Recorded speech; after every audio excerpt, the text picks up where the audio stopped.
to venture out of the trees and onto the African savanna. It is suspected that climate change influenced this decision. Specifically, a period of increasing dryness may have caused the savanna to encroach onto jungle territory, shrinking the ape's food supply. The most clever, adaptable, and adventurous apes dropped from the leafy branches to the grassy plains in search of alternative foods, and found them. The adaptability of these clever apes was paid forward to future generations in the form of evolutionary changes that made them ever more adaptable. Over the span of millions of years, a succession of hominid species descending from the first-floor-dwelling primates became increasingly adept at surviving in all kinds of terrestrial environments.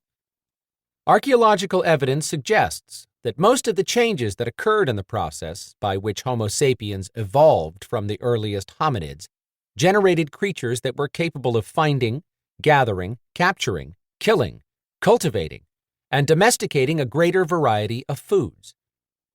Our species emerged as the master omnivore of planet Earth, capable of extremely diverse eating, but also dependent on dietary diversity, both physically and psychologically. We are not koala bears that can blithely thrive on eucalyptus leaves alone.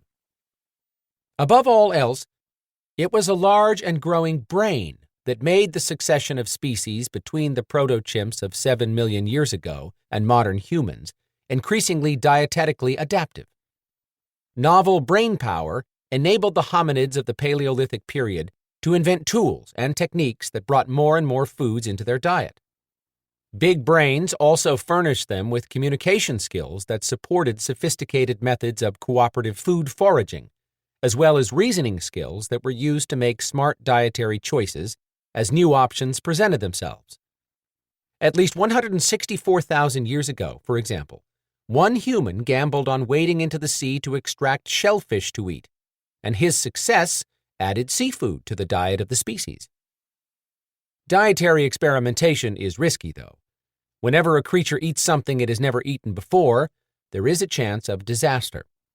There must have been many a disaster throughout the prehistory and early history of our species as we continually put strange stuff in our mouths to learn whether or not it was good to eat.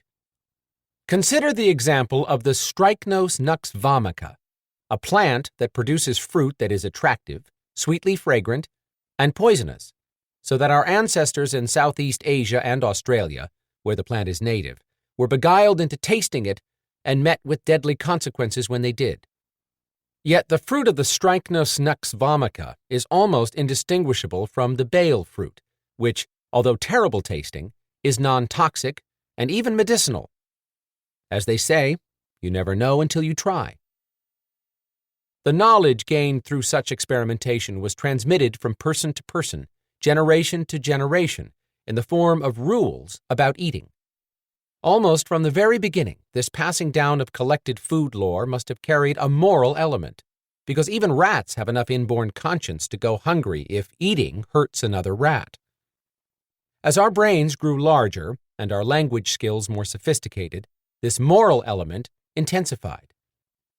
Distinctively human morality was born, symbolically anyway, when eating unhealthy food changed from a mere bad idea into a wrongful act. Among the first recognized crimes was that of eating things verboten, a crime that delivered its own penalty as often as those taboo foods were poisonous. Perhaps even older is the crime of feeding forbidden things to others with bad intent, as that talking snake did to poor Eve in the Garden of Eden. Group identity played a central role in the transformation of eating the wrong foods from a mere mistake into a codified sin. At some point, gobbling forbidden fruits became something that our kind just didn't do. Imagine Clan A was the first to discover that a certain berry was harmful to human health in some insidious way. Nearby rival clans B, C, and D had not yet figured it out. If a member of Clan A snacked on the taboo berry despite his better knowledge, he bore not only the toxic effects, but also the sin of having eaten something that defied the identity of Clan A as distinct from the identities of Clans B, C, and D.